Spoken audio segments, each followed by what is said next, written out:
Yeah, there is queen a5 check, just winning the rook in one move on the same diagonal. Always watch these diagonal checks. That is the major difference between where you're checking the king. But we have rook to d8, and now white is winning.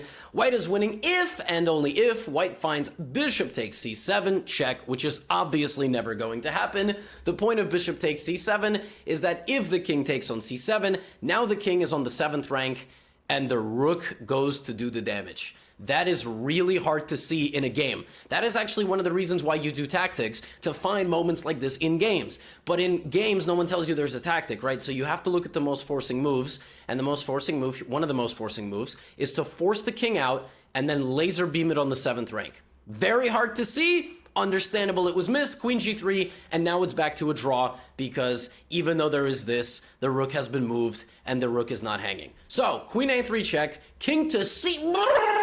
Why are we going forward? Just go back! White had to go forward once. White did not have to go forward the rest of the game.